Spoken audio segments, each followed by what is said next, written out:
नमस्ते दोस्तों, welcome to Bharat Vigyan. तो आज के हमारे इस एपिसोड में हमारे साथ फिर से जुड़ चुके हैं अक्षत गुप्ता सर। और सबसे पहले तो मैं आप सभी को धन्यवाद देना चाहूँगी, लास्ट एपिसोड को आपने सोशल मीडिया पे जो इतना सारा प्रेम दिया। तो आज के इस एपिसोड में हमने हिंदुइज्म के कई टॉपिक्स कवर करे, जैसे कि शिव कौन है, माँ देवी की शक्ति के रूपों के बारे में, अलग अलग पुराणों के बारे में। तो आइए शुरू करते हैं एपिसोड।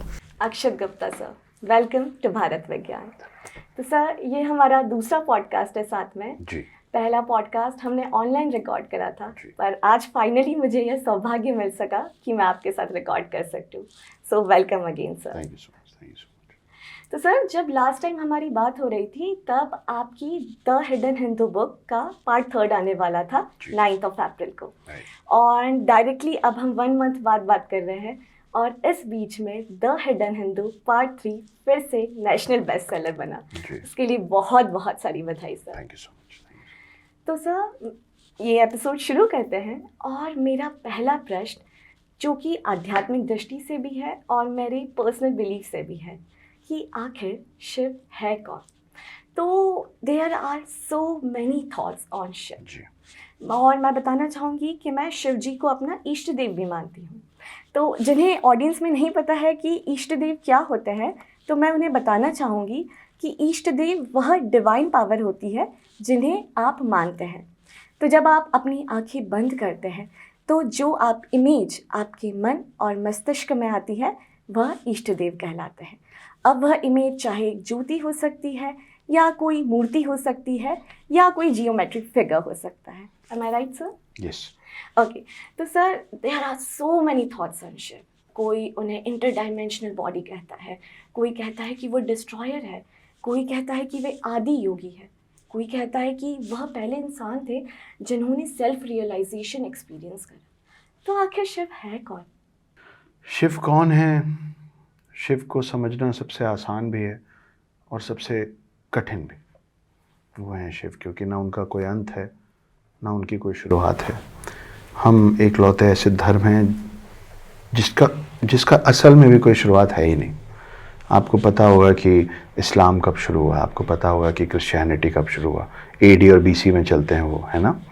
लगभग हर किसी रिलीजन जो अभी एग्जिस्ट करता है, पुराने ऐसे कई रिलीजन्स थे जिनके बारे में जिनका स्टार्ट और एंड नहीं पता था। एंड तो सबको पता है क्योंकि अब वो हैं ही नहीं, पर हम एक लौती ऐसा रिलीजन बचे हैं अब तक जो अभी तक चल रहा है, मगर कब से चल रहा है वो पता ही नहीं।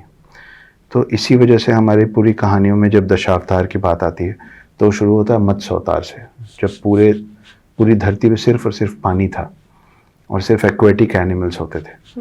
हमारी कहानी वहाँ से शुरू होती है ना। और हमारी कहानी अभी तक है और हमारा एक अवतार अभी भी आना बचा है। और इन सब से पहले, मत्स्य अवतार से भी पहले और इन सब के बाद, कल्कि अवतार के भी बाद शिव रहेंगे।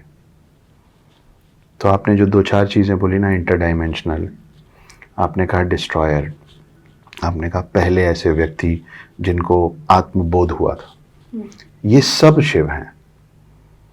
इसीलिए ये इतने सरल भी हैं कि उनको भोलेनाथ बोला जाता है।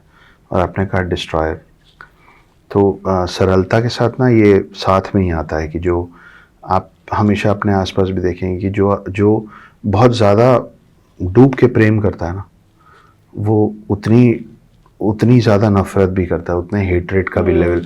तो आप किसी से ये उम्मीद नहीं कर सकते कि जब तुम प्यार करो तो बहुत अच्छे से करो, at the top of your level करो, लेकिन जब तुमको गुस्सा है ना तो टोन डाउन हो जाओ। अगर आपको उसका गुस्सा टोन डाउन करना है तो आपको उसके प्यार में भी बोलना पड़ेगा कि इतना मत करो यार, टोन डाउन हो जाओ। क्योंकि वो व्यक्ति एक ही है।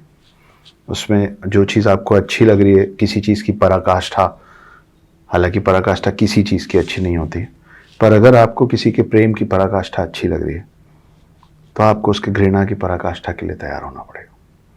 तो शिव वही हैं कि जब इतने प्यारे हैं कि भोलेनाथ भी हैं, और फिर जब उन्हीं का विकराल रूप, उनके गुस्से वाला रूप आता है, उनका तीसरा नेत्र खुलता है, तो उन्हीं को आप महाकाल भी कहते हैं। महाकाल वो शख्स है, वो शब्द है जो काल का भी काल है, जो हर चीज़ का अंत है और जिसकी खुद की शुरुआत नहीं है। तो ये हैं शिव, शुरुआत से लेके अंत तक, जिसका कोई और छोर नहीं है। उनके हाथ में डमरू, डमरू का एक शेप है, ये मैंने कई जगह पहले भी बोला है। तो डमरू का जो शेप है, अगर आप मेरी किताब पढ़ेंगे द हिडन हिंदू, तो उसके आखिरी पन्ने में हमने ये बनाया हुआ है। आप मेरे हाथ को देख सकते हैं कि सतयुग से त्रेता, त्रेता से द्वापर, द्वापर से कलयुग और कलयुग से फिर सतयुग। तो ये जो शेप बना है वो डमरू का है। पर आप जल्दी जल्दी इस पर पेन, उंगली कुछ भी चलाएंगे तो आपको मालूम भी नहीं चलेगा कि वो कब इन्फिनिटी का शेप बन गया। और इन्फिनिटी का मतलब होता है अनंत, जिसका जिसकी ना कोई शुरुआत है और ना कोई अंत है। तो अगर ये समय चक्र है और कलयुग से फिर सतयुग की शुरुआत होती है, तो वो पूरा जो समय है, जो काल है, वो शिव के एक हाथ में डमरू के जैसे ठप ठप ठप ठप कर रहा है। तो अगर पूरा काल उनके एक हाथ में है तो वो संपूर्ण क्या है, उसको समझने के लिए आप और मैं उतने परिपक्व अब तक हुए नहीं, ना हम हो पाएंगे, क्योंकि हम मानव ही रहेंगे और वो शिव ही हैं। तो हम इसी खोज में हम इधर उधर भटकते रहते हैं, और जो शिव का जितना बड़ा अंश पा लेता है वो उतना ज्ञानी हो जाता है। तो हम में से जो सबसे ज़्यादा शिव के पास पहुंचा होगा ना, वो शिव के एक रोम तक पहुंचा होगा। तो वो उतने विकराल हैं शिव, और उतने सूक्ष्म भी हैं कि आप प्यार से बुलाएंगे। इसीलिए हनुमान जी जो हैं वो शिव जी के अवतार हैं जी, है ना। तो आप देखिए कि उनमें जो अष्ट सिद्धि है, उसमें एक सिद्धि है कि वो जितने बड़े चाहे बन सकते हैं, और एक सिद्धि है कि वो जितने छोटे चाहे बन सकते हैं। ये सब शिव है। सर, इसी में से हमेशा एक डिबेटेबल क्वेश्चन भी रहा है कि आपने कहा कि शिव हमेशा से है और सबसे पहले शिव ही आए हैं, ऐसा। पर कई लोग, जैसे कि अगर हम कहते हैं, जैसे अगर हम गीता में पढ़े तो वे कहते हैं कि सबसे पहले विष्णु जी आए और फिर शिव आए और फिर ब्रह्मा जी आए। वहीं अगर हम देवी पुराण में पढ़े तो वे कहते हैं कि सबसे पहले माँ देवी आई और फिर उनसे त्रिमूर्ति आई। तो ऐसा कहते हैं कि हर पुराण में अपने कल्प के अनुसार, कल्प अगर किसी को नहीं पता है तो कल्प होता है ब्रह्मा जी का एक दिन। तो हर पुराण में ब्रह्मा जी के एक एक दिन के बारे में डिस्क्राइब करा गया है। तो ब्रह्मा जी का मेरे ख्याल से 100 वर्ष की उम्र बताई गई है, और 100 वर्ष को उन्होंने एक वर्ष 360 दिन में बताए गए, और 360 दिन में से उनका एक दिन कल्प कहलाता है। Correct. तो अलग अलग कल्प और पुराण के अनुसार उन्होंने हर किसी में सबसे पहले देवी माता आई, उनको मेन बताया गया है, किसी में शिव जी को मेन बताया। तो ये डिवाइडेशन क्यों, किसी में किसी और को या किसी में किसी और को? देखिए, जब एक राजा थे जिनका नाम था राजा दक्ष जी। एक समय था जब पृथ्वी में सिर्फ विष्णु जी को ही माना जाता था जी। विष्णु जी ही थे जो सब कुछ थे, और पूरी पृथ्वी में जिस राजा का राज था पूरी पृथ्वी में, उनका नाम था राजा दक्ष। तो राजा दक्ष विष्णु जी के बहुत बड़े उपासक थे। उनकी बेटी थी सती, जिनको प्यार हो गया एक अघोरी टाइप के दिखने वाले, अजीब से भस्म लगा के घूमने वाले एक शख्स से, और जिसका नाम था शिव। दक्ष को बर्दाश्त नहीं हो रहा था कि कोई मेरे विष्णु की बराबरी कर सकता। फिर आपने सती की पूरी कहानी सुनी होगी कि राजा दक्ष ने विष्णु जी के लिए, मतलब उनके फेवर में शिव जी का इंसल्ट कर दिया, अपमान कर दिया, जिसके कारण फिर सती हो गई थी। आत्मदाह कर लिया था उन्होंने कि I can not take somebody insulting my husband. तो ये ना अलग अलग कल्प के अलावा ये अलग अलग लेखकों का भी काम है। ये मैं खुद एक लेखक हूँ, इसलिए मैं आपको बता रहा हूँ कि हम बड़े अच्छे रचयिता होते हैं, पर बात ये है ना कि वाल्मीकि कितनी भी अच्छी कहानी लिख लें, पूजा राम की होती है, वाल्मीकि की नहीं होती है ना। तो जो लोग विष्णु जी को मानते हैं वो विष्णु पुराण के साथ जाते हैं, जिसमें ये लिखा है कि विष्णु जी सबसे पहले बने, फिर उन्होंने ब्रह्मा और शिव को बनाया। जो शिव पुराण मानते हैं उनमें लिखा हुआ है, मतलब शिव पुराण के कोई तो रचयिता होंगे ना, किसी ने तो लिखा होगा, और विष्णु पुराण के भी कोई तो रचयिता होंगे, तो जो विष्णु पुराण लिखेगा वो विष्णु जी को मान रहा होगा, इसलिए वो विष्णु पुराण लिखेगा। जो शिव पुराण लिखेगा वो शिव जी की आराधना ज़्यादा करते होंगे। तो शिव जी की कहानी में शिव पहले आए हैं और उन्होंने विष्णु और ब्रह्मा को लाया है, ठीक है। और फिर एक तीसरा क्लैन आता है और उस तीसरे क्लैन का मैं भी हिस्सा हूँ, रचयिताओं का, जो ये मानता है कि कोई भी मेल फॉर्म, कोई भी मेल फिगर एक फीमेल के बिना ना पृथ्वी में, ना सोलर सिस्टम में, ना ब्रह्मांड में, ना यूनिवर्स में, ना गैलेक्सी में कहीं नहीं आ सकता है। So if you wanna exist as a male, a female has to be existent before you. तो फिर वो लोग हैं जो देवी को ज़्यादा मानते हैं, जिनका मानना है कि सबसे पहले अगर कुछ आया होगा तो वो शक्ति आई होगी, है ना। एक फीमेल को जन्म दे सकती है, एक फीमेल ही मेल को जन्म देती है, मगर मेल किसी को जन्म नहीं दे सकता। ये तो फैक्ट है। हाँ जी। ये फैक्ट सिर्फ मानव में नहीं है, ये हर जीवित चीज में है, ठीक है ना जी। तो अगर आप किसी भी लॉजिक से बात करेंगे तो सबसे पहले शक्ति को ही आना पड़ेगा। और हमारे इतिहास में, हमारे एंशियंट स्क्रिप्चर्स में बहुत सारा साइंस है, बहुत सारे लॉजिक्स हैं। तो कम से कम we can say that we are comparatively a little more logical than any other religion. So logically it has to be Shakti, nobody can be before her. और इसीलिए शायद शिव जी, क्योंकि हम शिव जी की बात कर रहे थे, इसीलिए शायद ये अर्धनारीश्वर वाली जो स्थिति है, अब अर्धनारीश्वर को किसी ने देखा तो नहीं, ऐसा मान लिया गया ना। तो इतने मेल डोमिनेंट सोसाइटी में वो कौन लोग होंगे जो शिव के बराबर पार्वती को खड़ा करके, शिव का आधा शरीर पार्वती को देके इक्वालिटी की बात उस समय कर रहे थे, है ना। अर्धनारीश्वर प्लस हम जिस सनातन धर्म में हैं, हम जहाँ से आते हैं, पहले हमेशा से आप ही पहले रही हैं और हम ही बाद में रहे हैं, और वो बनाने और लिखने वाले भी हम ही रहे हैं। कैसे? गौरी शंकर, लक्ष्मी नारायण, राधा श्याम, सीताराम, सब में फीमेल का नाम पहले। आप देख रही हैं कि शंकर के पहले गौरी है और नारायण के पहले लक्ष्मी है, और श्याम के पहले राधा है और राम के पहले सीता है। तो ये विद टाइम हम इतने ज़्यादा मॉडर्नाइज हो गए हैं और हमने अपने आप को इस तरीके से ड्रास्टिकली बदला है कि अब हम जय सिया राम, अभी भी जय सिया राम ही निकलता है ना। तो आप हर कोई देखिए, पूरे देश में जय सिया राम, जय सिया राम, पर हम ये भूल जा रहे हैं कि राम के पहले सिया है। तो उस लॉजिक से भी अगर आप जाएंगी तो ब्रह्मा, विष्णु और महेश के पहले शक्ति है, और वो हमारे पुराने लोगों को हमसे बेहतर पता था। तो एक मैंने पता नहीं कहीं तो कहा था कि महिषासुर जो एक राक्षस थे, उसको मारने के लिए ये तीनों, ब्रह्मा, विष्णु और Mahesh, Brahma usually he is not a warrior, वो बैठे रहते हैं शांति से, वो ज्ञान के देवता हैं और क्रिएटर हैं।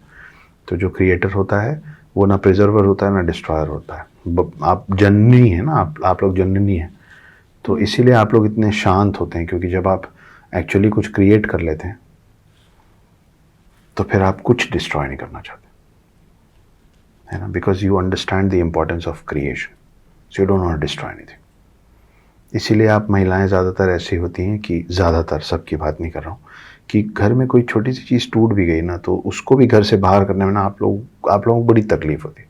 आपको लगता है इसका कुछ बना के किसी कोने में रख देते हैं, कुछ तो कर लेंगे, टूटा गमला नहीं फेंकना चाहते आप लोग। Correct correct correct. ब्रह्मा वहाँ से आते हैं कि I create and I can not destroy and I am not a warrior.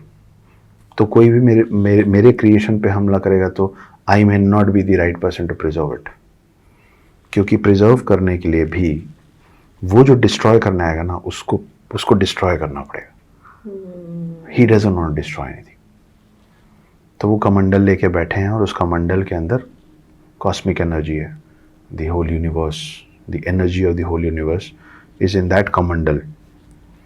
फिर आते हैं विष्णु और शिव, जो लगभग बराबर हैं अलग अलग मान्यताओं में। महिषासुर को कोई नहीं मार पा रहा था। तो आपने कभी शिव के ऐसी तस्वीरें नहीं देखी होंगी जिसमें शिव त्रिशूल के साथ चक्र पकड़े हों। हाँ जी। और आपने विष्णु जी की ऐसी तस्वीरें नहीं देखी होंगी जिसमें विष्णु जी चक्र के साथ त्रिशूल पकड़े हों। और दोनों में से किसी को भी कमंडल पकड़े आपने नहीं देखा। वो हाँ हैं, जो बहुत सारे बाहु हस्त वाले जो फोटोज होते हैं उसमें सब होते हैं, लेकिन वो इसको सपोर्ट करने वाली कोई बैक स्टोरी है नहीं। तो जब महिषासुर को कोई नहीं मार पा रहा था तब शक्ति दुर्गा का रूप ली थी। इन सब का वेपन एक दूसरे के पास इसलिए नहीं है क्योंकि इनमें से कोई भी उन सारे वेपन्स को कंटेन नहीं कर सकता। ये सब पावर्स है ना, दीज आर ह्यूज पावर्स। इनमें से कोई सक्षम नहीं है कि इस पूरे पावर को, चक्र को, कमंडल को, त्रिशूल को, गरुण को, शेषनाग को, वासुकी को, नंदी को, इन सब को अकेले ग्रहण करने की शक्ति इनमें नहीं है। तो शक्ति जब दुर्गा को रूप ले गई थी ना, तो ये सब कुछ ग्रहण कर ली थी कि अभी जी कैसे भी खत्म करना है महिषासुर को, तो सब आ जाओ, सब समा जाओ। इतनी शक्ति, इतनी शक्ति। तो वो आप ग्रहण करने की क्षमता होती है ना। आप कितनी गर्मी ग्रहण कर सकते हैं, आप कितनी ठंड को बेयर कर सकते हैं, बर्दाश्त कर सकते हैं। आप किसी का कितना गुस्सा बर्दाश्त कर सकते हैं, आप किसी की कितनी बातें बर्दाश्त कर सकते हैं।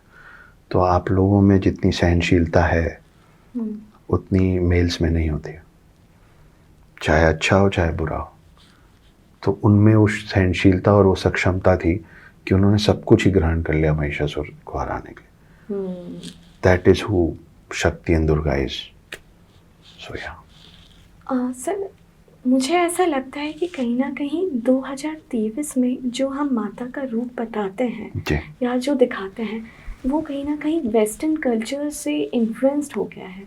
क्योंकि अगर हम 5th सेंचुरी में आई थी देवी महात्म्य, उसमें हम देवी का रूप देखें तो बहुत अलग रूप बताया गया है, जैसे fierce, very bold, bare body, drinking blood, killing demons, शेर पे सवार है।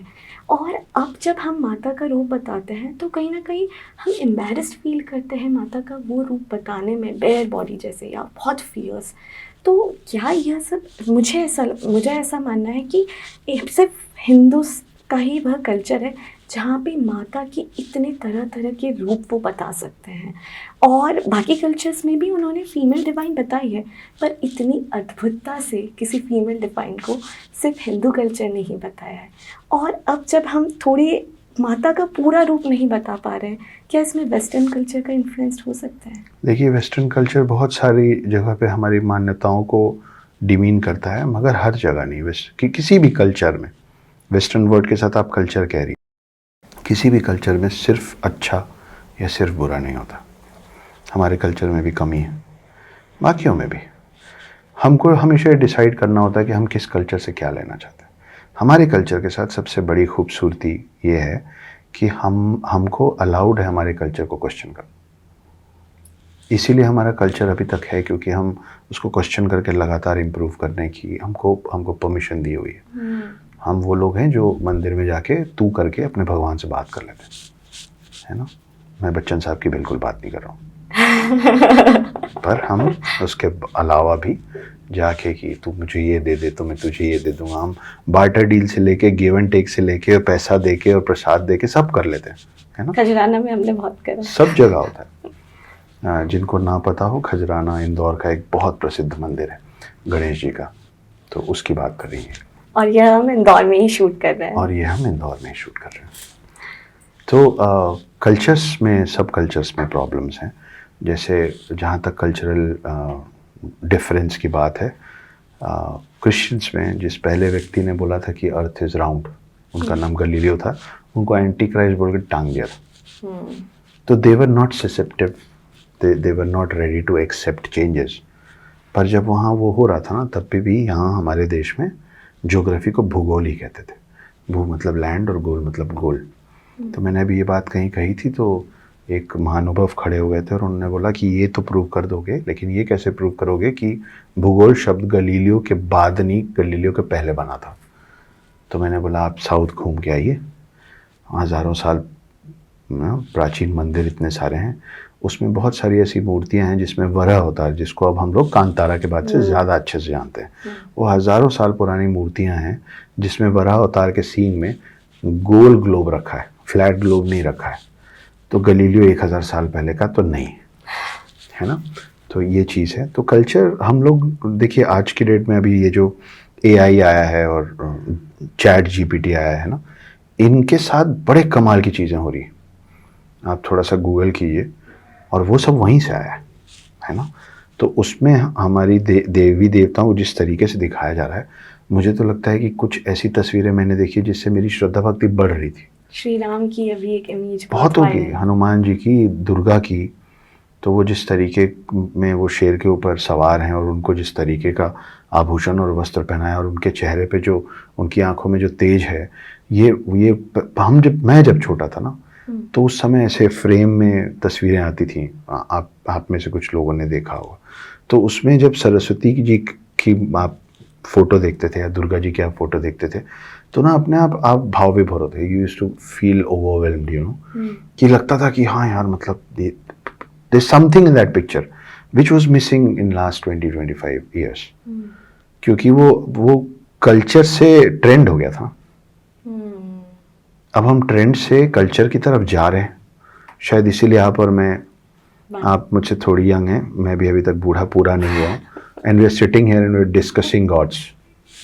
सो ये होना बंद हो गया था, है ना। तो हम सही रास्ते पे जा रहे हैं। और वेस्टर्न कल्चर की बात करें तो हम कैमरा पे बैठ के इतने आराम से पूरी दुनिया तक अपनी बात पहुंचा पा रहे हैं, तो वो उस कल्चर से निकली हुई चीज़ का गुड एसेंस है ना। So it is always we who need to decide what do we want to take from whom. वो भी हमसे बहुत अच्छी चीज़ें ले रहे हैं यार। वहाँ के यूनिवर्सिटीज़ में संस्कृत पढ़ाई जा रही है जी। मैं मिला हूँ ऐसे लोगों से जिनकी हिंदी मुझसे बेहतर थी और वो संस्कृत में मुझसे बात कर रहे थे और मैं उनको जवाब नहीं दे पा रहा था। I felt bad that I should be at least knowing that much कि मैं उनसे उनकी भाषा में संवाद कर सकूं। और मुझे लगा उनकी भाषा अंग्रेजी है और उन्हें लगा कि इसकी भाषा तो संस्कृत होनी चाहिए। पर जब उन्होंने मेरी मातृभाषा में मुझसे बात करने की कोशिश की तो मैं उनको जवाब नहीं दे पाया। तो वो हमसे ले रहे हैं, हम उनसे ले रहे हैं, वो हमारा अच्छा ले रहे हैं, हमको भी सिर्फ उनका अच्छा ही लेना चाहिए। ये बहुत अद्भुत जवाब है सर। हम माँ की शक्तियों के बारे में बात कर रहे थे, तो मैं जो 64 योगिनी रूप बताए गए हैं देवी के, वे क्या है? 64 योगिनी रूप में अभी बात करेंगे ना तो कम से कम 6 घंटे और 40 मिनट लगेंगे। पर हाँ, ये देखिए, आपके बहुत सारे रूप हैं, आपके बहुत सारे रंग हैं, हर महिला में देवी है। और आप ये समझना पड़ेगा कि जब मेल फॉर्म में जब बच्चा होता है तो बच्चे को तभी तक भगवान का रूप माना जाता है जब तक वो थोड़ा समझदार नहीं हो जाता। 2 साल 3 साल तक बच्चा भगवान का रूप है, 4 5 6 साल में बच्चा इंसान का बच्चा हो जाता है। महिला हमेशा देवी रहती है। 9 दुर्गा में जब वो 9 कन्याओं को खिलाया जाता है तो उसमें छोटी होती हैं, लेकिन देवी के नाम से महिलाओं की पूजा जीवन भर, जीवन पर्यंत करता है इंसान, है ना। तो आप, हर चेहरा अलग होता है, सब में खूबियाँ अलग होती हैं। तो 64 योगिनी की जो आप बात कर रहे हैं, आप लोगों में बहुत सारे अलग अलग खूबियाँ हैं। आजकल मैंने अभी थोड़े दिन पहले किसी रील में, वो जल्दी स्लाइड में चेंज होते हुए रील्स आते हैं, उसमें वो ऐसे ही कुछ दिखा रहा था। तो उन्होंने कुछ 60 सेकेंड्स के अंदर मोर देन 100 पिक्चर्स दिखाए इंडियन वुमेन के। वो पायलट से लेके और आर्मी से लेके और हाउसवाइफ से लेके और बेस्ट शेफ से लेके और पॉलिटिशियन से लेके, यू नो, और बस ड्राइवर से लेके और ऑटो ड्राइवर तक। इसमें से बहुत सारी ऐसी चीज़ें जो हम नहीं कर सकते। और उन सब में सबसे पहली चीज़ ये है कि ये जो मेल डोमिनेटिंग सोसाइटी हम लोग बोलते रहते हैं ना एक दूसरे को, तो किसी भी धर्म के कोई भी भगवान हो, वो बिना एक महिला के परमिशन के इस दुनिया के अंदर नहीं आ सकते, है ना। शिव भी नहीं आ सकते, विष्णु भी नहीं आ सकते, कोई भगवान नहीं आ सकते, ये भी नहीं आ सकते, है ना। इन सब की माएँ हैं, समझ रही हैं आप। तो हम लोगों से एक बहुत बड़ी भूल हो गई है पिछले 100-150 सालों में। शायद और ज़्यादा समय से हम एक भूल लगातार करते आ रहे हैं कि किसी घर के अंदर, किसी महल के अंदर कौन अंदर आएगा और कौन नहीं आएगा उसका निर्णय दो लोग करते हैं। पहला वो गेट कीपर जो दरवाजे पे खड़ा होता है, और दूसरा उस गेट कीपर को ऑर्डर देने वाला उस महल का राजा या रानी। ठीक है, ये दो ही लोग हैं ना। हमने आप लोगों को क्वीन की जगह पे गेट कीपर समझ रखा है, क्योंकि आपके द्वारा पृथ्वी में ये सृष्टि चल रही है आप लोगों की वजह से। इस पृथ्वी में आने का द्वार आप हैं, तो हमने आपको द्वारपाल समझ लिया, जबकि आपको द्वारकाधीश होना है। आप समझ रही हैं? हाँ जी। तो ये फ़र्क है। और वो 64 योगिनी वाली जो बात है, वो सब आप ही लोगों के अलग अलग रूप हैं। किसी को कोई रूप दिखता है, किसी को कोई रूप दिखता है। अलग अलग लोगों को अलग अलग रूप दिखा है, और उस हिसाब से आपके नंबर्स बढ़ते चले गए। यही हम नौ दुर्गा में भी देख सकते हैं। यही हम नौ दुर्गा में भी देख सकते हैं। तो आप काली से डरते हैं, हर कोई डरता है, डरना चाहिए।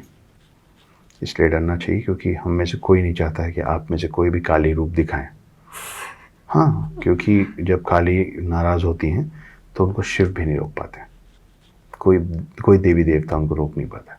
इसीलिए वो तस्वीर जो सबसे ज़्यादा चलती है कि काली की ज़बान बाहर है ना, और उनके पाँव के नीचे शिव पड़े हुए हैं। तो उनको वापस याद दिलाने के लिए कि वो कौन है, शिव को उनके पैर के नीचे लेटना पड़ा था। तो हमने बात शिव से शुरू की थी, अभी हम नव दुर्गा में आ गए। तो आप उतनी शक्तिशाली हैं कि आपको शिव भी नहीं रोक सकता है, और आप उतनी सौम्य भी हैं कि आप विष्णु के पाँव में बैठ के उनका पाँव दबाती रहती हैं। आप अर्धनारीश्वर में शिव की आधी भी हैं, और उसको जिसको शिव और विष्णु नहीं हरा पाते हैं, वहाँ भी उनको आप ही को याद करना पड़ता है। तो हमको लगातार ये डिसाइड करना होता है कि हम आपका कौन सा रूप देखना चाहते हैं, और आप हमको वो रूप दिखाती हैं जिस रूप के हम काबिल होते हैं। हम महिषासुर बनेंगे तो आप दुर्गा बनेंगी, फिर वो आपकी जिम्मेदारी हो जाती है दुर्गा बनने की। इसीलिए मेरे जीवन में कुछ भी अच्छा होता है तो मैं अपनी पत्नी का पाँव छूना कभी नहीं भूलता हूँ, इसलिए कि मैं कभी नहीं चाहता हूँ कि मेरे को उनके पैर के नीचे लेटना पड़े। तो मुझे काली रूप नहीं देखना है, मैं सरस्वती रूप, लक्ष्मी रूप, इन रूपों से, पार्वती रूप से खुश हूँ। मेरे को दुर्गा रूप और काली रूप बिल्कुल नहीं देखना। तो ये मैं डिसाइड करूँगा कि मेरे समकक्ष चलने वाली हर महिला, मेरी मदर, मेरी बहन, मेरी पत्नी, मेरी बेटी, मेरी दोस्त, उनका मैं कौन सा रूप देखना चाहता हूँ, वो हमको सिर्फ यही पावर दिया हुआ है कि आपका कौन सा रूप हमको दिखेगा वो आप डिसाइड नहीं कर सकते। और सर ऐसा भी कहा जाता है कि पैट्रियार्कल के पहले मैट्रियार्कल सोसाइटी हुआ करती थी, और ये लोग तो बहुत सारे लोग मानते ही है, जैसे आपने भी कहा कि हमें सबसे पहले हम कहते हैं कि मेल आए थे, बट ये थ्योरी भी बहुत सारे लोग मानते हैं कि सबसे पहले एक फीमेल ही आई थी। तो मैट्रियार्कल सोसाइटी को कैसे फिर पैट्रियार्कल सोसाइटी में कन्वर्ट हुआ गया? देखिए, कहीं पर बीच में ऐसा भी हुआ था क्या कि इतनी पावर हो गई थी कि कई बार वो भी टॉक्सिक होने लगा था? ऐसा भी सुना है, कुछ लोग कहते हैं। पर और इवन कुछ लोगों का मानना है कि जब ये मैट्रियार्कल सोसाइटी हुआ करती थी तो हमारी एंशिएंट कल्चर ने हमेशा जो इन्फॉर्मेशन या स्टोरीज़ आगे पास ऑन करी है उसमें हमेशा जेंडर इक्वालिटी को बताया गया है, और फिर जब पैट्रियार्कल सोसाइटी आ गई तो वो उससे स्टोरी और ज़्यादा इन्फ्लुएंस हो गई। तो क्या ये भी चांसेस हो सकती है? जी बिल्कुल है, हो नहीं सकती हैं, ऐसा ही है। क्योंकि आप हम लोग तो साइंस भी पढ़े ही हुए हैं थोड़ा थोड़ा। जी। मैं कमज़ोर था, पर इतना याद रह गया है कि एक एटम को बनने के लिए न्यूट्रॉन, इलेक्ट्रॉन और प्रोटॉन तीनों की ज़रूरत पड़ती है। तो न्यूट्रॉन, इलेक्ट्रॉन और प्रोटॉन मिलके एक एटम बनाते हैं। वैसे ही क्रिएटर, डिस्ट्रॉयर और प्रिजर्वर मिलके सृष्टि बनाते हैं, पृथ्वी, सृष्टि। जी। और ब्रह्मा, विष्णु, महेश, क्रिएटर, प्रिजर्वर और डिस्ट्रॉयर मिलके शक्ति बनाते हैं। तो क्या है ना कि जब 1:3 का रेशो आता है तो 3 को कम फील करना बहुत लाजमी है। It's a very natural thing to happen. तो और हाँ, मैट्रियार्की सोसाइटी पहले नहीं होती थी, मैट्रियार्की सोसाइटी अभी भी है भारत के कई राज्यों में। आप ईस्टर्न साइड जाइए, आपको आसाम में, नागालैंड में, आप केरल जाइए, केरल में भी ऐसी मैट्रियार्की सोसाइटी है जहाँ पे हम आपको दहेज देते हैं। जी, हम आपको दहेज देते हैं, मतलब आप हमको लेके जाती हैं।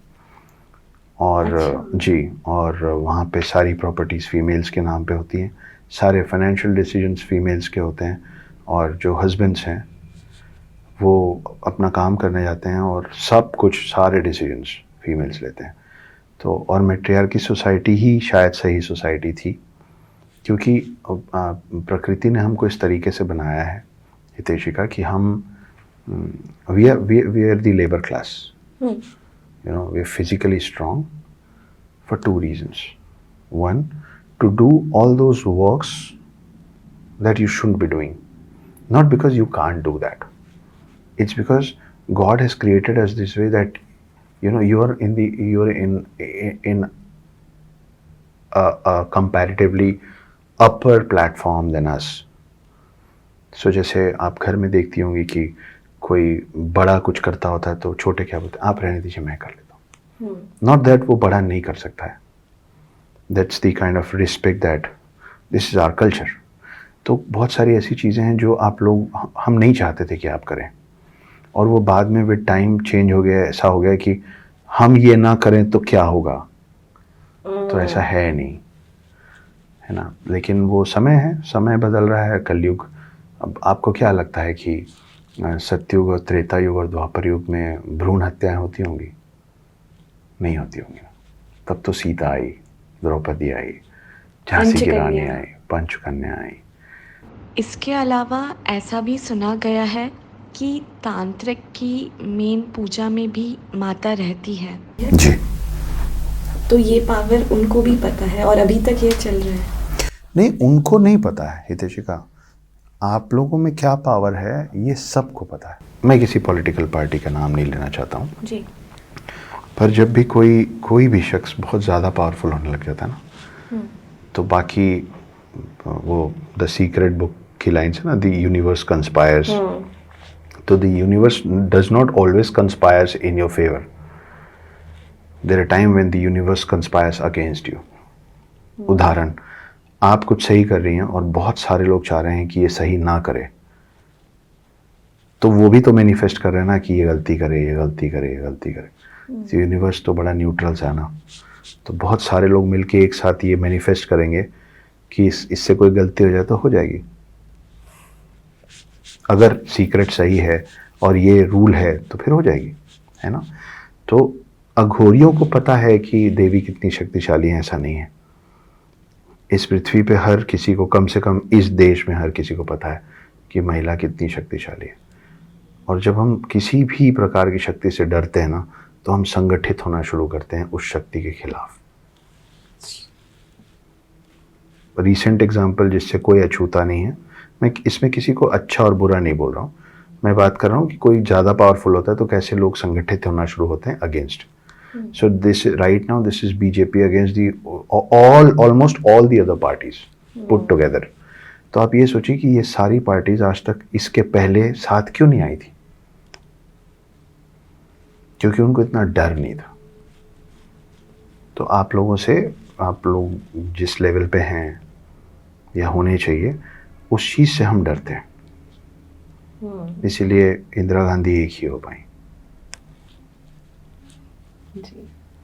इसका बिल्कुल मतलब नहीं है कि मैं प्रो बीजेपी बोल रहा हूँ या प्रो कांग्रेस बोल रहा हूँ, ये सिर्फ उदाहरण है, उसको उदाहरण के तौर पे लिया जाए। जी सर, आपने बोला था अभी कि शिव और शक्ति एक ही है। जी। तो सर हम अलग अलग नाम क्यों देते हैं, शिव, शक्ति या लक्ष्मी माता या विष्णु जी, जब सच एक ही है तो फिर इतने अलग नाम क्यों? सच एक ही है लेकिन रंग तो 7 रंगों, मेन रंग 7 होते हैं ना, पर उससे मिलके कितने और रंग बनते हैं, है ना। आप सब फीमेल्स हैं लेकिन आप सब लोगों का पहनावा, ओढ़ावा, वेशभूषा, चलने का तरीका, बात करने का तरीका, अलग अलग बातों पर रिएक्ट करने का तरीका सब अलग अलग है। तो क्या ये सही होगा कि हम जितनी महिलाएं उन सबको हितैषिका बोल दें? नहीं होगा ना। तो वैसे ही सब लोगों में कुछ अच्छाइयाँ हैं, कुछ बुराइयाँ हैं। जहाँ आप शिव को भोलेनाथ बोलती हैं या नीलकंठ बोलती हैं, वो जो किए कि यहाँ पे विष्णु उन्होंने रोक लिया, वो शायद विष्णु नहीं कर सकते थे। लेकिन वो भोलेनाथ जितनी बार बुद्धू बनते हैं अलग अलग असुरों से, वो दौड़ के जाते हैं विष्णु जी के पास ही। फिर विष्णु जी बोलते हैं कि आप पीछे आइए, मैं संभालता हूँ। तो फिर विष्णु जी का वो पावर है कि वो किसी का भी रूप धर के और उनके साथ असुरों के साथ बुद्धू उनको बना के कभी भस्मासुर को भस्म कर देते हैं, कभी राहु केतु को 2 पार्ट में बांट देते हैं मोहिनी रूप लेके, है ना। तो अब उनकी अपनी कमियां हैं, इनकी अपनी कमियां हैं, उनकी अपनी खासियतें, इनकी अपनी खासियतें। एक शख्स में सब कुछ नहीं हो सकता, क्योंकि हम जो हैं ह्यूमंस, हमारी सबकी मान्यता कलेक्टिवली एक नहीं हो सकती। Let's just accept it. ऐसा कभी नहीं होगा कि पूरा देश सिर्फ हिंदू देवी देवताओं को माने। ना ही ऐसा कभी होगा इस पूरी दुनिया में कि अल्लाह के अलावा कोई नहीं है, ठीक है ना। तो ये कॉन्फ्लिक्ट जो है, मुझे किसी ने कहा था कि दुनिया में Akshat what is the biggest brand, and I thought और मैंने एप्पल से माइक्रोसॉफ्ट से पता नहीं क्या क्या कह दिया। वो सुनते रहे, उसके बाद उन्होंने कहा कि the biggest brand is religion Akshat, so it's the biggest brand. We are one of the biggest brands called Hindus, and having more gods is absolutely no problems, क्योंकि अगर गॉड एक होंगे तो फिर अगर सिर्फ देवी होंगी तो देव कहाँ जाएंगे, और सिर्फ देव होंगे तो देवी कहाँ जाएंगी। तो वो बॉर्डर फिल्म में लाइन थी ना कि तुम ही तुम हो तो क्या तुम हो, और हम ही हम है तो क्या हम है। So a balance of all of this is very important, which is why Shiva is equally important as Vishnu, and ऐसा that कह is सकते important. कि हमारी लाइफ फेस के अकॉर्डिंग वो देवी या देवता हमारे पास आ जाते हैं। हाँ, मतलब आप जिसको चाहते हैं, आप जिसको मैनिफेस्ट करते हैं, आप उसके जैसा बनना चाहते हैं ना, आप उनके कैरेक्टरिस्टिक्स आप उनके कैरेक्टर्स लेना चाहते हैं। तो आज अभी का जो वक्त है ना, वो सबसे ज़्यादा मुझे लगता है कि हिंदुओं में शिव भक्त हैं। आपने भी कहा कि मुझे शिव दिखते हैं। अब आप देखिए कि ये बहुत ही ऑलमोस्ट हम रोज़ सुनते हैं अलग अलग चेहरों के साथ एक लाइन, वो ये है कि वैसे तो मुझे गुस्सा नहीं आता, पर जब आता है ना तो बहुत आता है।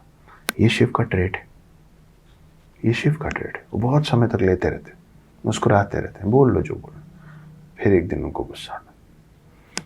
फिर जो गुस्सा आता है ना, तो फिर आसपास वाले भी बोलते हैं कि भाई इसको कुछ भी करो, इसको ऊपर ध्यान रखना, इसको गुस्सा ना आए, क्योंकि इसका गुस्सा बहुत ख़राब है। सुना है ना, हर घर में एक ऐसा है।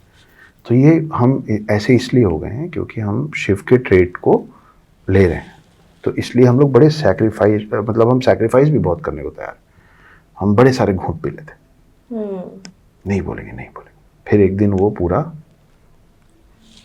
ठीक है सर, एक लास्ट क्वेश्चन जो कि मुझे लास्ट एपिसोड जो हमारा रिकॉर्ड हुआ था तब से वो मेरे माइंड में चल रहा था कि हमने लास्ट एपिसोड में बात करी थी दशावतार के बारे में, कि हम क्या सीख सकते हैं रामायण से। आपने बताया था कि राम जी के रूप से हम क्या सीख सकते हैं, हम क्या सीख सकते हैं महाभारत से।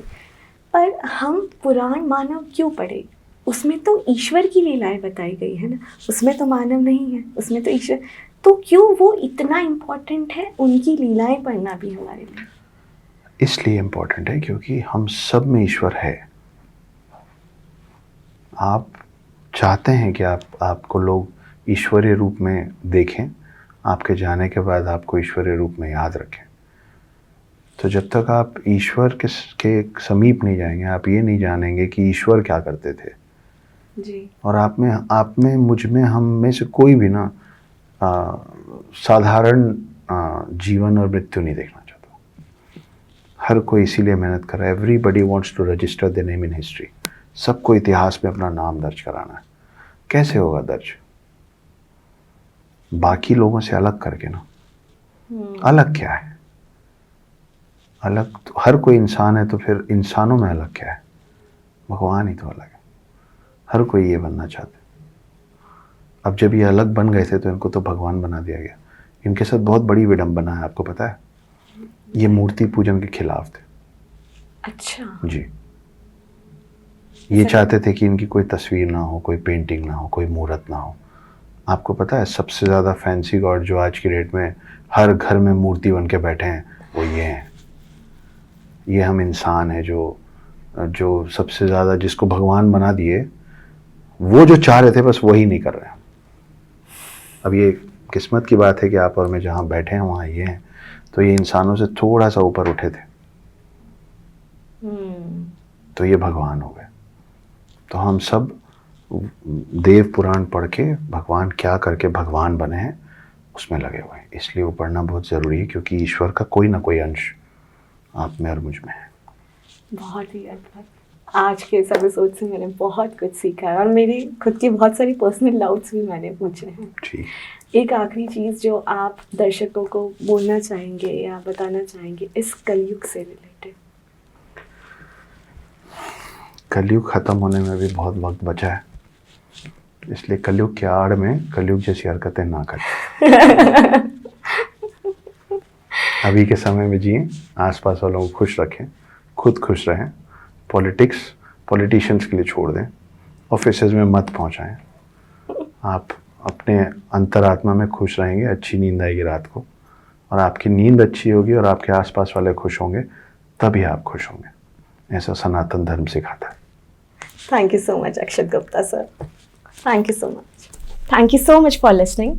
मुझे उम्मीद है कि इस एपिसोड से आपने बहुत कुछ सीखा होगा, बहुत कुछ जाना होगा। और अगर आपको यह एपिसोड पसंद आया तो इसे आप अपने अपनों के साथ ज़रूर शेयर करें। मैंने अक्षत सर की बुक की लिंक्स भी अटैच कर दी है नीचे, तो आप उन्हें भी ज़रूर चेकआउट करें। और ऐसे ही कई इंटरेस्टिंग एपिसोड्स के लिए फॉलो करें और देखते रहें भारत विज्ञान को। Thank you so much.